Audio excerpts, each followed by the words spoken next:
Jai Sai Sri Bhakti Vedanta Samahara Shubhopa Ki Jai Vaishnava Thakur Ki Jai Prem Jaga Shri Krishna Chaitanya Prabhu Nityananda Shri Advaita Gadadhar Shri Vasa Gaura Bhaktivinoda Ki Shri Shri Radha Krishna Gopinath Shanti Radha Giri Varam Vrindavandam Jadadam Vitam Gongomai Jai He Amanamai Ki Jai Tudasi Devi Ki Jai Bhakti Devi Ki Jai Samaveda Bhaktivinoda Jai Koda Pramanandi all glories to the Son of Devotees, all glories to the Son of Devotees, all glories to the devotees, all glories to Sri Shiva Hogaranga, all glories to Sri Prabhupada.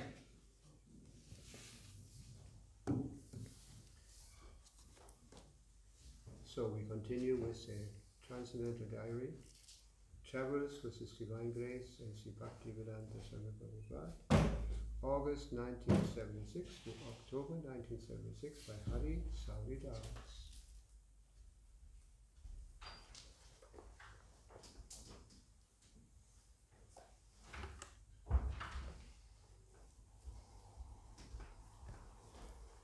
Hearing of Bhavanis and Vrindavan, and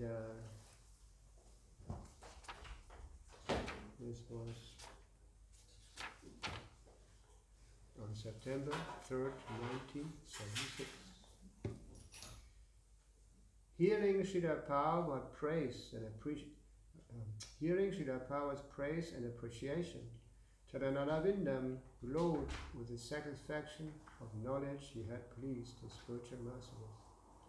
You like this? Oh yes, Prabhupada said with a smile. You have got idea. You have all done nice. He gave a little laugh. Nobody got this idea. You have done it nice. Charanaravinda said he had wanted to make Srila Prabhupada's beautiful place, and in Charanaravinda said he wanted to make Srila Prabhupada's a beautiful place, and in the future he would make a wonderful construction. But Srila Prabhupada was already satisfied. He had only one suggestion. You can fix up a little fan, then this labor can be saved. He said a small table fan could be placed within the side of the bamboo frame, just above his head, as they are in the Indian railway carriages. He liked the simplicity of the structure and suggested that as many Indian villages do, Charanaravinda could grow squash on the roof. Encouraging Charanaravinda to plant other vegetables in the garden, Srila Prabhupada glorified the simple self-sufficiency of country life. People used to live formally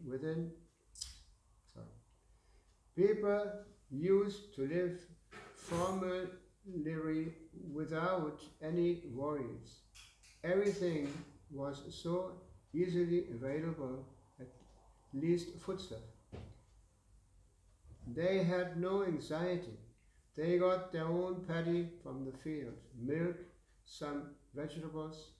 Those who are fish eaters, they have got small lake fish, whole family without any worry. Where I shall get money? How shall I eat? These things were absent, even the poor man. Charanaravinda, who was practicing in Africa last year, said he had seen how both there and in India, the villagers had no real connection to the policies of the cities. With their land and a cow, they survived regardless. Prabhupada agreed. If there's war, they were not affected, and the soldiers would not bother the public. It is said during Mohammedan period, the soldiers of one party would ask the cultivators, where the other soldiers gone? they would say, I have seen, and they have gone this side. The cultivator is going on. The fighting goes on. But the cultivators are not affected. He is free. You fight between themselves, and whoever the victor is, I shall pay taxes. That's all. I have nothing to do with politics. Between two parties of king or political, they may fight. Citizens, they have nothing to do. Who is the victorious? And tax means, whatever I have grown, you have 1/4. No income tax, no sale tax, no this tax and not that tax. And if some year, by chance, he has not grown anything, no tax. I have not produced. I could not produce anything. Very simple. Soldiers, they were not paid.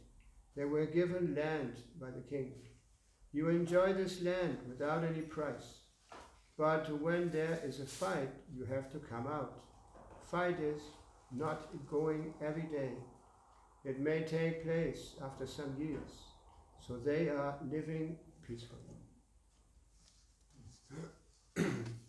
When Srila Prabhupada observed the year-old banana trees growing around the other edge of the garden, Charanaravinda said they got a flower soon.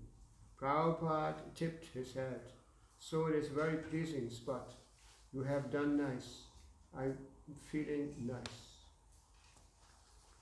So I guess it's a Vrindavan. I don't know. This is related to Vrindavan. Anyway, so Prabhupada is giving a nice example here. You know how simple life was before. The Vedic culture means simple life or simple living and high thinking, like Prabhupada always used to say. And not just like nowadays when there's wars, so many people are not involved really in the political differences. They're also harassed and killed. And whereas in former times, when there were conflicts between the kings, they would meet in a special place to fight.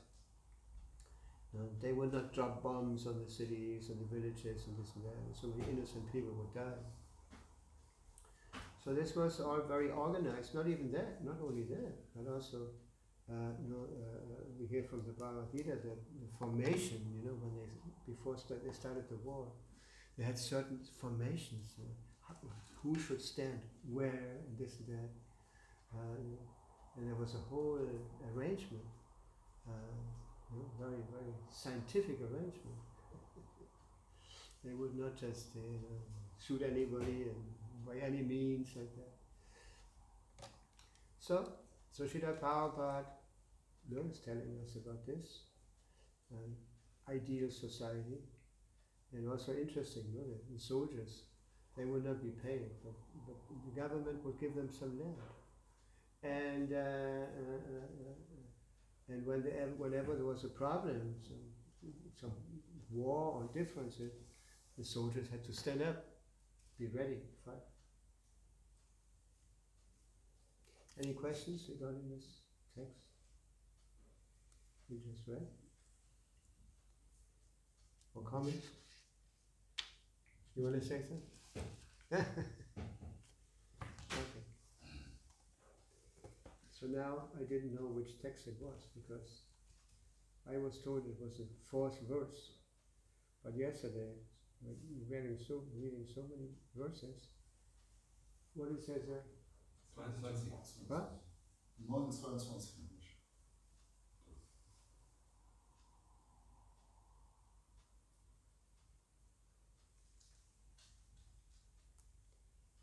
So we're reading from the appearance of the demon Vidasura.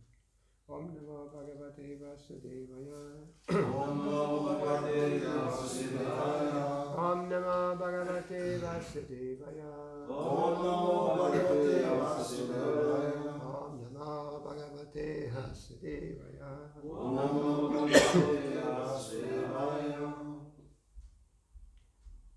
So which number was it again? Verse 22. Huh? 22.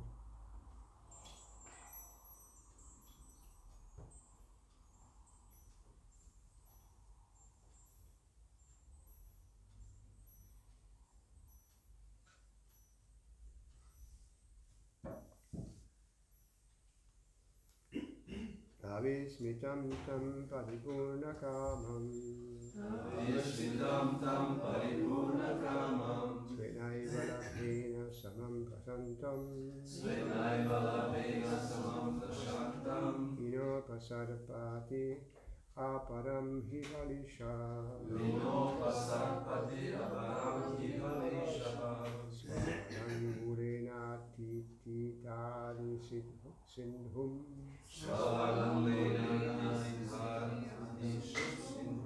Avismitam tam paripurnakamam Avismitam tam paripurnakamam Svenaiva labhena samam prasantam Svenaiva labhena samam prashantam Vino pasarpati aparam hivalisha Vino pasarpati aparam hivalisha Swarangulena titi tarti sidhum Swarangulena titi sidhum Asvimitam tam paripurnakamam Avismitam tam paripurnakamam Svenaiva labhena samam prashantam Svenaiva labhena samam prashantam Vino pasarpatya param hivalisha Vino pasarpatya param hivalisha Svalangulena tititarti sindhum Svalangulena tititarti sindhum Avismitam tam paripurnakamam Avismitam tam paripurnakamam Svenaiva labhena samam prashantam Svenaiva labhena samam prashantam Vino pasarpatya param hivalisha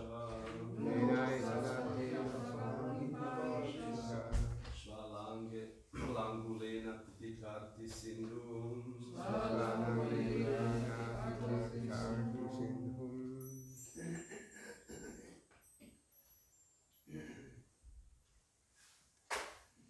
Avismitam tam paripurnakamam Avismitam tam paripurnakamam Svenaiva labhena samam prashantam Svenaiva labhena samam prashantam Vino pasarpatya param hivalisha Vino pasarpatya param hivalisha Svalangulena titi arti sindhum Svalangulena tititarti sindhum Avismitam tam paripurnakamam Avismitam tam paripurnakamam Svenaiva labhena samam prashantam Svenaiva labhena samam prashantam Vino pasarpatya param hivalisha Vino pasarpatya param hivalisha Swarangulena tititarti sindhum Swarangulena tititarti sindhum Avismitam, Avismitam who is never struck with wonder. Tam, him, Puripurnakamam, Paripurnakamam who is fully satisfied. Svena, by his own. Eva, indeed. Labhena, achievement. Samam, equipoise. Prashantam, very steady.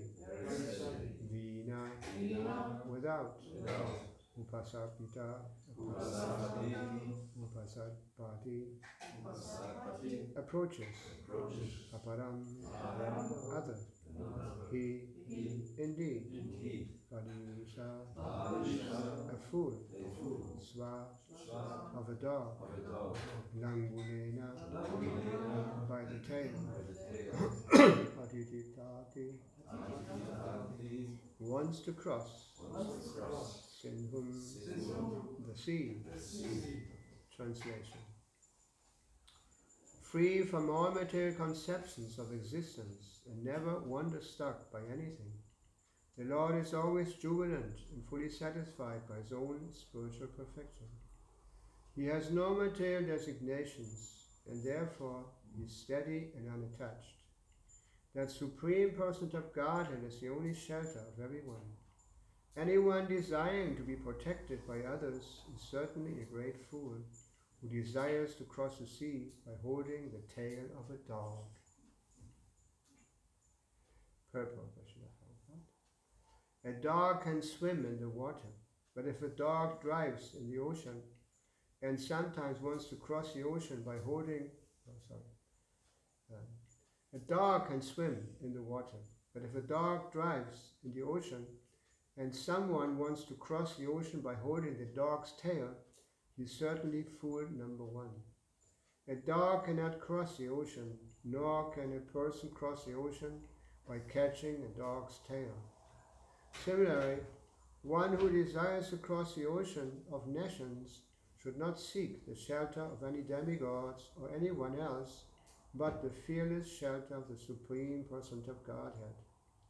Srimad Bhagavatam 10:14-58 therefore says, Samashkrita pada palavaplavam mahatpadam punya yasho murarehe pavam buddhir vatsa padam padam padam padam padam yatvi padam yatesham.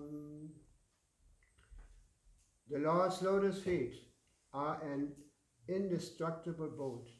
If one takes shelter of that boat, he can easily cross the ocean of nations. Consequently, there are no dangers for a devotee, although he lives within this material world, which is full of dangers at every step. One should seek the shelter of the all-powerful instead of trying to be protected by one's own concocted ideas.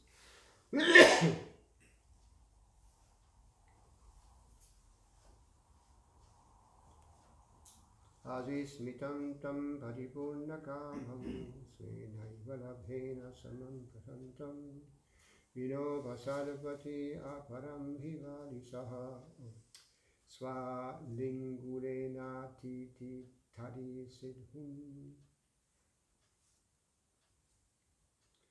Free from all material conceptions of existence and never wonder-struck by anything, the Lord is always jubilant and fully satisfied by his own spiritual perfection.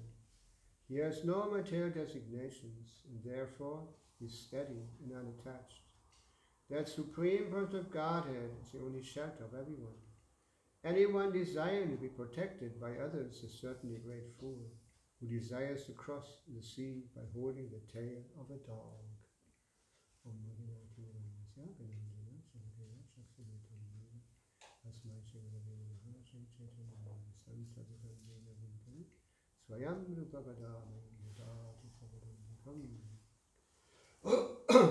So this is an example that Prabhupada has given many times. Catching hold of a tail of a dog across the ocean. So this is emphasizing there's no other real shelter. There's not anybody who can really solve our existential problems. Like it mentioned also in former verses, how to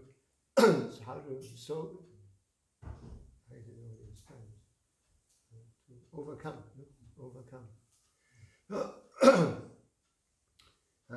anxiety. What was that? And the word that was used? Fear. Right? How to overcome fear. And it was mentioned that actually the only way how to overcome fear is to take shelter at the lotus feet of the Lord. Sometimes it's at the shade of the lotus feet of the Lord. So this is what we realize more and more as devotees, to take shelter exclusively in Krishna, and those who are representing Krishna. This is the only real shelter. And Krishna even says in Bhagavad Gita, now Arjuna, you declare that my devotee will never be, what was that in English? Will never overcome. Huh? Perish. Yeah, you will never perish. And why? No? Why Krishna tells Arjuna to declare this? Because Krishna sometimes doesn't hold his word, or I say, keep his word. Because beyond all rules, all moral principles or ethic principles, there is a transcendental principle behind everything, absolute. So Krishna is always ready to give protection to his devotees, even at the risk that he might transpass some rules, regulations, some laws established. So, just like in the battlefield of Kurukshetra, when Bhishma was attacking, Krishna came to the help, to protect Arjuna. Because Bhishma was actually so powerful. Actually, Bhishma had promised to Duryodhana, that he would kill the Pandavas the next day. Because Duryodhana was accusing Bhishma of not fighting fully. Because he said, actually, you're attached to the Pandavas. That's why you're not giving everything. You're not, not fighting fiercely like it is expected of you. And then Bhishma said, well, look, with these 5 arrows, I will kill the Pandavas tomorrow. And then Duryodhana said, well, give me the arrows, so they don't get lost. I told this story the other day. Yeah. Anyway, so Krishna is always ready to protect his devotees, and that's why we should, like Prabhupada is emphasizing this here, we shouldn't take shelter anywhere else except in Krishna. So this Vritasura, this is the story of Vritasura. Vritasura was born as an enemy of Indra, and he was such an extraordinary demon, because at the same time he was preaching to them. Highest philosophy, devotional service. And further on, the question is put before Shukadeva Goswami. Parishad Maharaj is asking Shukadeva Goswami, what happened? Why is this? What's the story of this demon? And it's further on. This goes on, this discussion. This activities of Vritasura, and then finally, Parishad Maharaj asks the question. And Krishna, and Shukadeva Swami starts telling the history of demon.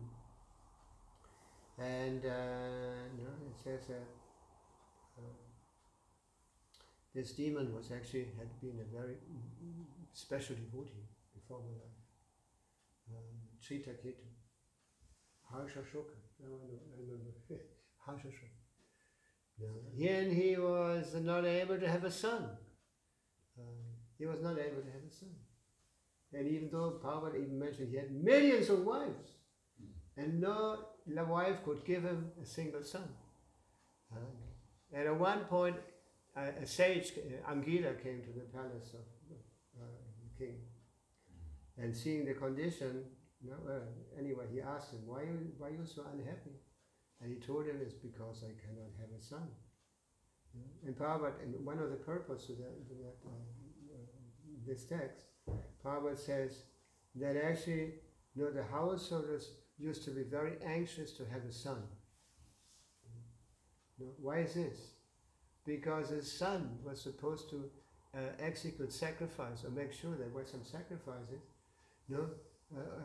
for the forefathers. How do you say forefathers? For the forefathers, to save them from difficult situations.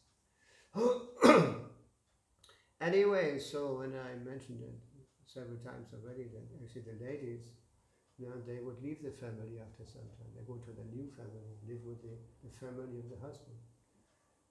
And the son would also continue with the tradition of the family. Anyway, so no, he was very anxious to have a son, that it was as it was common, but he couldn't have a son. And in that moment, Angita, she asked him, "What's the problem with you? Why are you so unhappy?" And he told him, and he asked him, "Please give me the benediction of having a son." So he could see that, well, this was the only thing he was dreaming of. So he didn't go any further, speaking philosophy to him, but he gave him the benediction. Yes, you can have a son. And he said the name of your son will be Harsha-shuka. Harsha-shuka means the cause of lamentation and joy. Cause of joy and lamentation. And then Parvati explains this very nicely, actually, this part. He says, he heard it. He heard the name. He heard these two contradictions, these qualities. But he thought, he speculated, that actually, normally when sons grow up, they become rebellious. It's normal. But at least I have a son, even if he becomes rebellious. He doesn't do anything, everything I'm asking him to do. So he was so anxious to have a son, and then after a while, amongst these so many, like I said, millions of wives that he had, there was one very special, I remember the name of the queen. So she was selected to have a son. And then the whole kingdom was a jubilation. Everyone was, I say, when the moment came that the son was born, and everyone was so happy, what to say of the king and the queen. But there was a problem. The problem was that all the other ladies, all the other queens, became envious because they were not able to give a son to the king. They started feeling neglected by the king. Started feeling neglected by the king. So they put poison in his food. So the baby died. And then Angita came back after a while, accompanied by Narada Muni. And so Narada Muni started speaking to the king. and then the king said, "Please, bring my son back." And so Narada Muni started calling the son, the soul that had departed from the body of the son. And the son actually answered. He said, "Which family? I've gone through so many families. Which of these families?" And the king was hearing this, and everyone was hearing this. They were very surprised. And by hearing this, the king became illuminated. So he became very serious in regards to spiritual knowledge and actually the truth. So then Narada Muni gave him a mantra. He became very successful, became very powerful, and he started traveling all over. It says that he actually traveled through the universe. And at one point he came to the place where Shiva was. Shiva was Parvati, surrounded by all kinds of sages, very special personalities. And so as he was flying above and looking, and he saw that in the middle of this meeting of sages, tapasvis, Shiva had his wife on his lap. So he started laughing about it. And Shiva didn't react, but the wife, Parvati, reacted. And she cursed him to be born in a family of demons. And so we continue to hear now how he was born as a demon, And then later on we hear that how he started preaching, to Indra. Because Indra was afraid, and so he said, why don't you, come on, fight, You're supposed to fight a war with me, And Tara is preaching to him that we're not the body, we're the spirit soul, and so we can never be killed like that. Anyway, this is the story that goes on. So, and here, in the purport, Srila Prabhupada is mentioned this example of the dog, like I mentioned before. Dog. We are taken shelter in so many, in material life we're taking so much shelter in so many things. Health insurance, police, and the government and all that. But they cannot protect us. They cannot protect us from death. They cannot help us to not be reborn again. So the real leaders are supposed to help us in this regard. Because the real purpose of life is not to exploit endlessly the earth and live a life of sense gratification, but this human form of life has a very special purpose. Atato Brahma Jigyasa.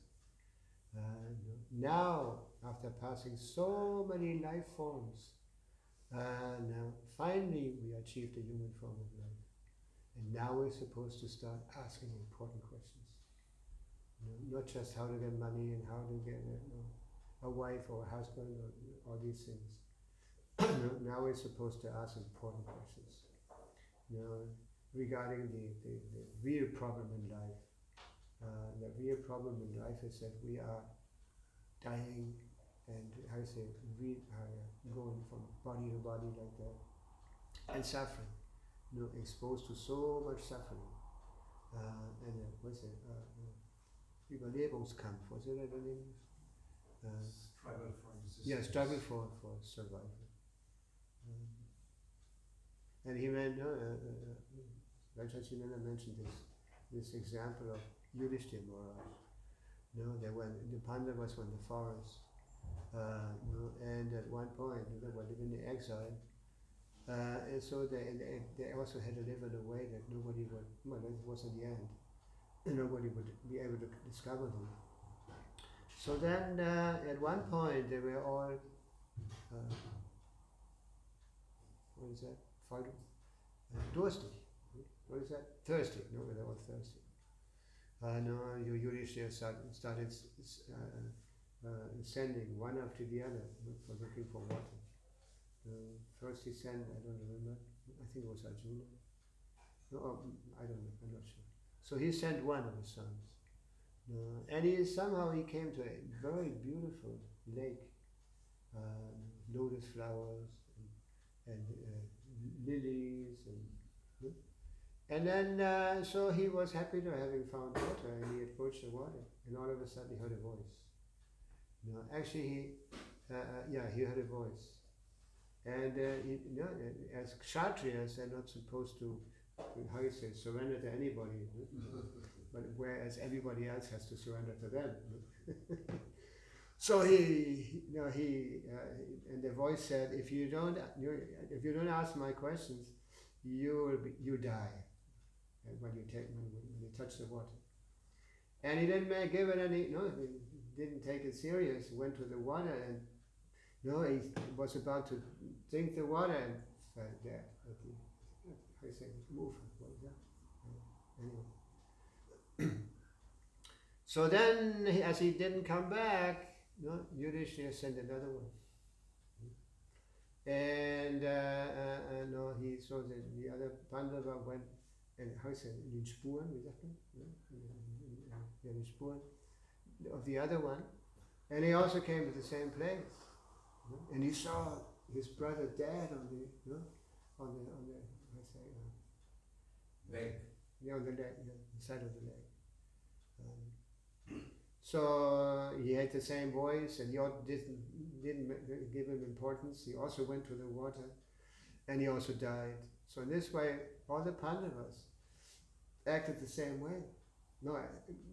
at last Yudhishthira went to the lake.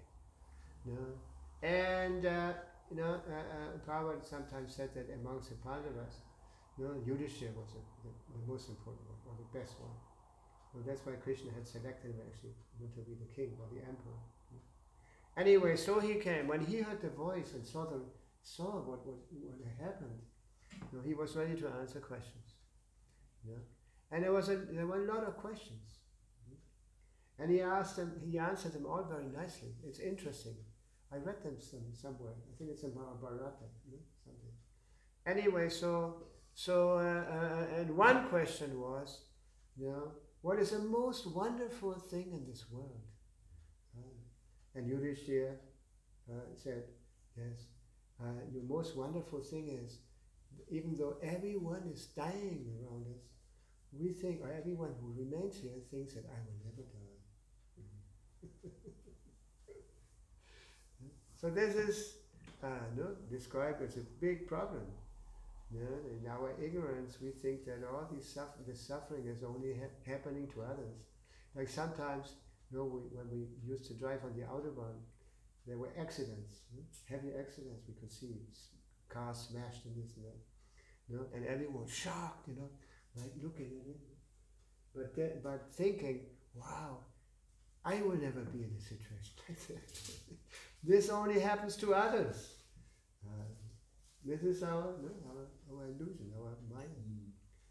We think that all these things that happen only to others. And when we are having problems, we think this is unjust. Why me? Why I? But actually, there's a lot of stuff awaiting us. Like of course, when you're more close to death, not so much anymore. But we have everyone has a big stock of karma. In any minute something can happen. Just like sometimes things happen. People are pretty unprepared. Like now, I notice in the news it's a lot of inundations in Germany. Not only in Germany, in other places also. All of a sudden, the rain is increasing more and more all over the world.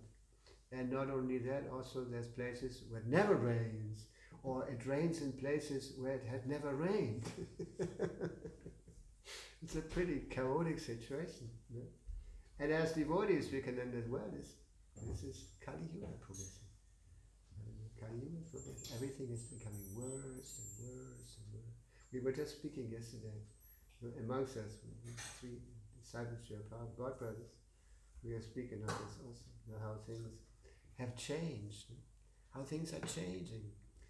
Since we joined as devotees, the world has changed so much. I don't want to get into the details, but people are becoming stranger and stranger. Just like it seems like men want to become women and ladies want to become men. And so many other weird things. Actually, this is foretold. In the 11 or 12th canto, the predictions for Kali Yuga. 12th canto. Just like it says, there will be no fruit. There will just be seeds. People will start killing each other to eat them. People will start living under the earth. And there's also prediction that Prabhupada mentioned sometimes in the beginning. He said that in one prediction is also that a man thinks he's very beautiful if he has long hair.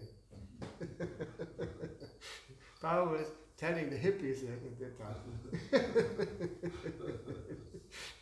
And they made it, and they took it serious. Anybody else would have told them, they would have thought, this is a crazy guy, so he doesn't understand really what's going on. But Prabhupada told his disciples, this is a prediction of Kali Yuga. This is a bad thing to have long hair. And also another thing that I mentioned also the other day was that Prabhupada came to America when America was in war in Vietnam. And they were calling all the young boys to the war. And Prabhupada even started sending some of his disciples to other countries so they didn't have to do their military service. What is that in English? Kriegsdienstverweigerer? What is it? Yeah, in Draft English. doctor. Huh? Draft doctor. Yeah, draft doctors. For example, one boy came from India, Vajay Govinda. He was one of the first devotees in Hamburg. Prabhupada had sent him to India. And he was also a printer. So Prabhupada was very eager to get him back from India, have it in Hamburg, because Prabhupada wanted to print things. We started with Zurück zur Gottheit, Zurück zur Gottheit, back to Godhead, and some pamphlets also we had at that time. But everything very simple. We had no books. We only had these English books that Prabhupada had brought to the West. We had the Bhagavatam set.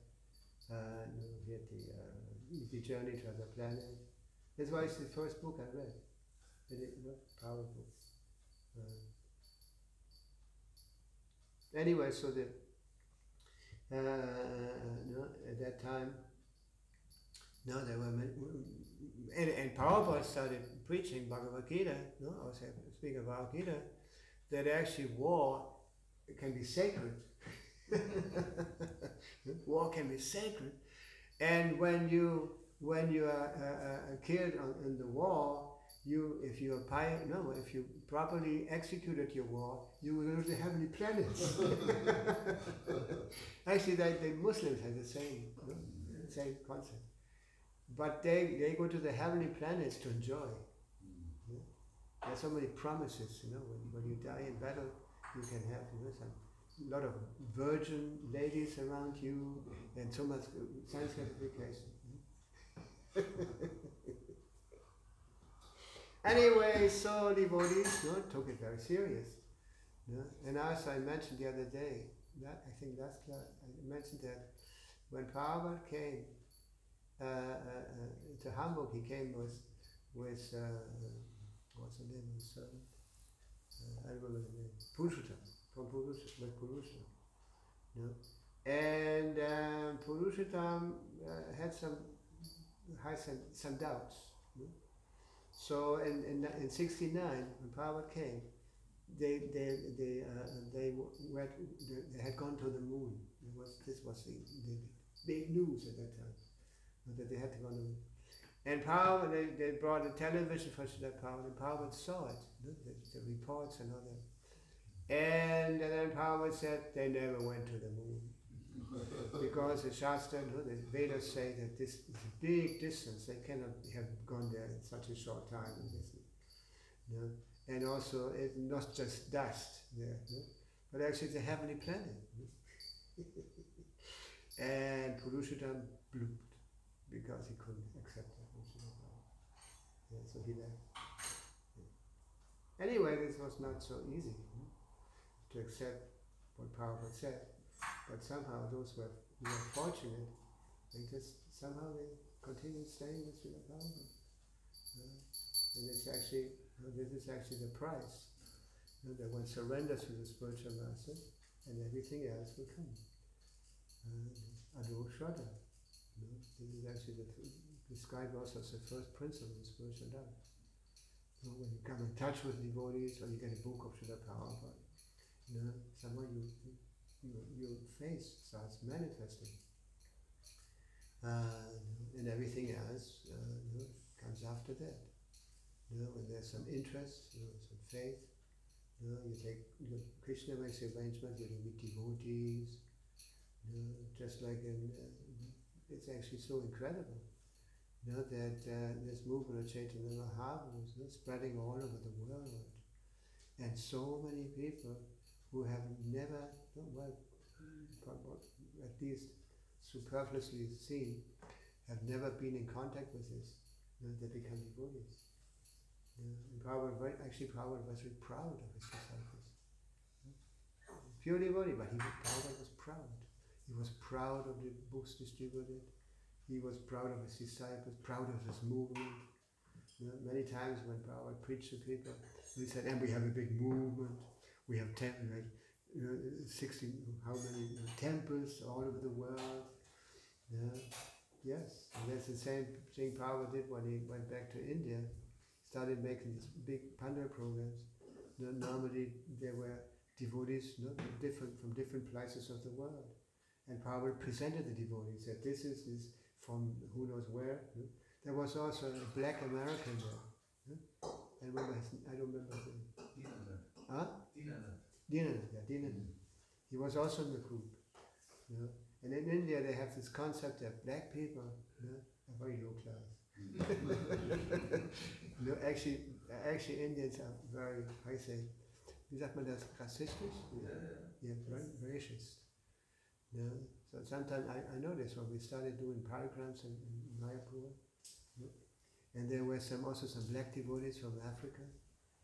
People stared at them, because they couldn't believe it, that there were also Africans,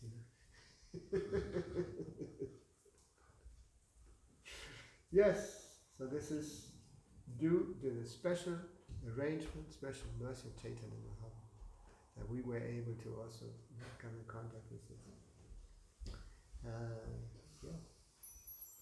And at the same time when Prabhupada came to America, Prabhupada also always criticized impersonalism. And I heard once that at one point the devotees said, "Who are these impersonalists, Prabhupada?" And he said, "You are."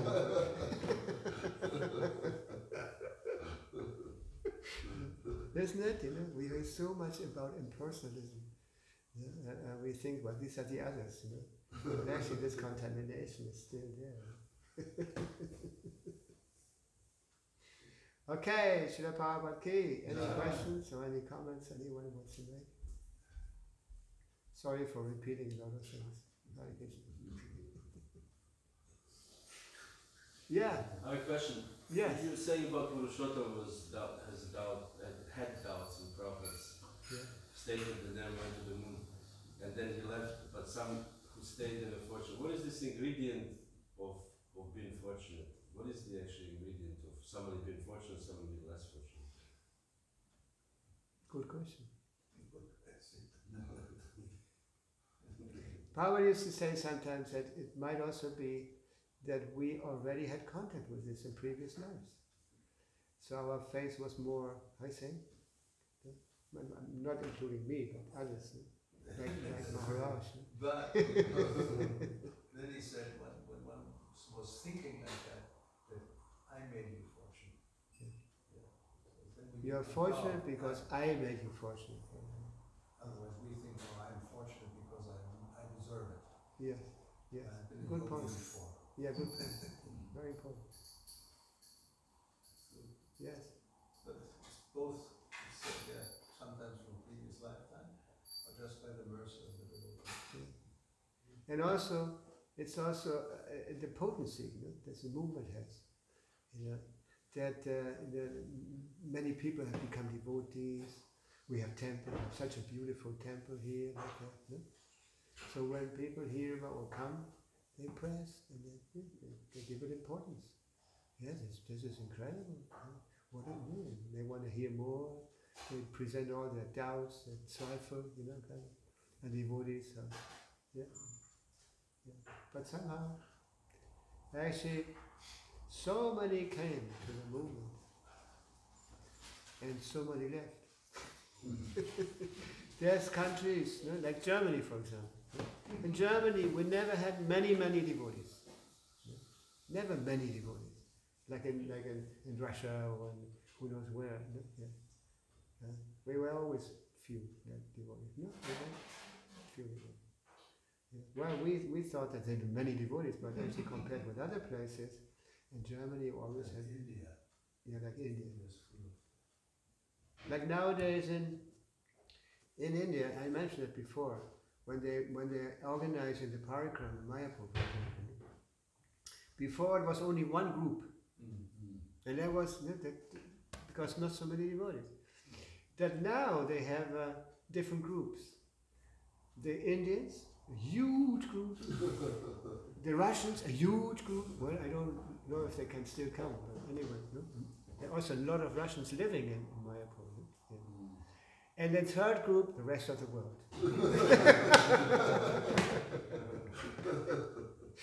All the Germans, Argentines, and who knows what, Americans. The international group. Yeah. It's called.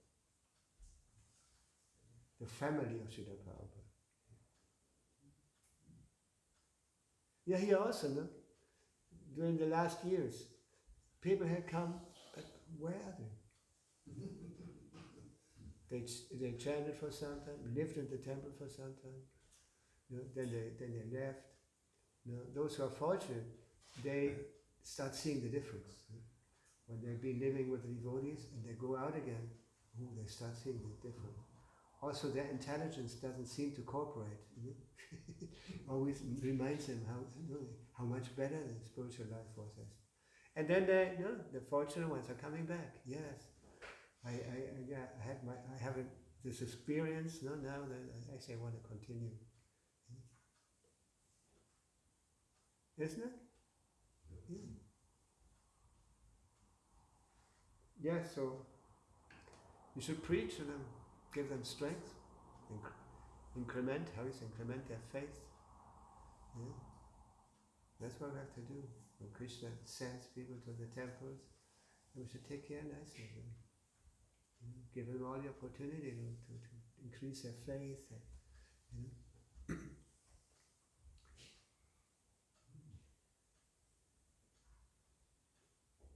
Just like, especially when young people come, you know, they need some life. You know. Doing kirtan, you know. Not that everyone stands, you know, and nobody dances. You know. They want to dance. Young people, they have a lot of energy. You know? That's why they go to dance, they go to this and that things. You know? And they're interested in adventures. Not just...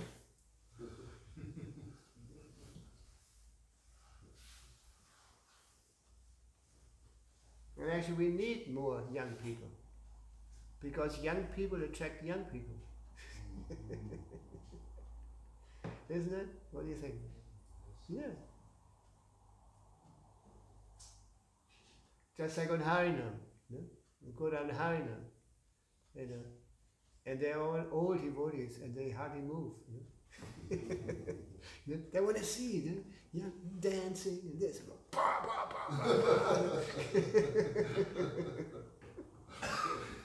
Yes.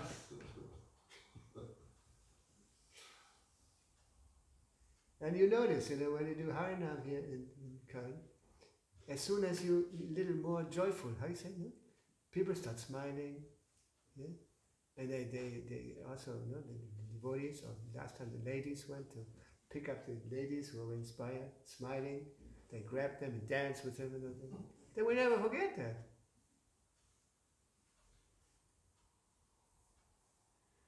Yes, Hare Krishna. I don't know if I answered your question.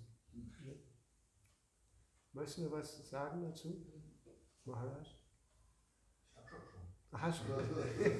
Noch ein bisschen mehr.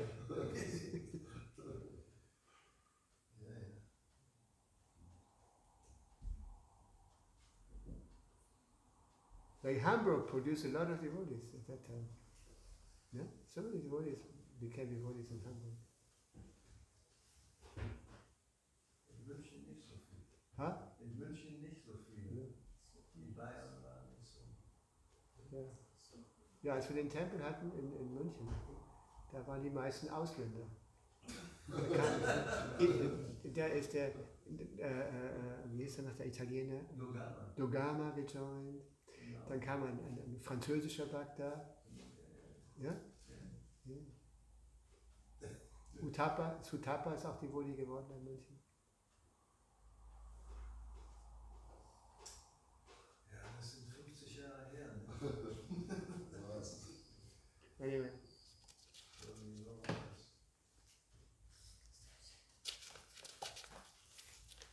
Srila Prabhupada ki Swami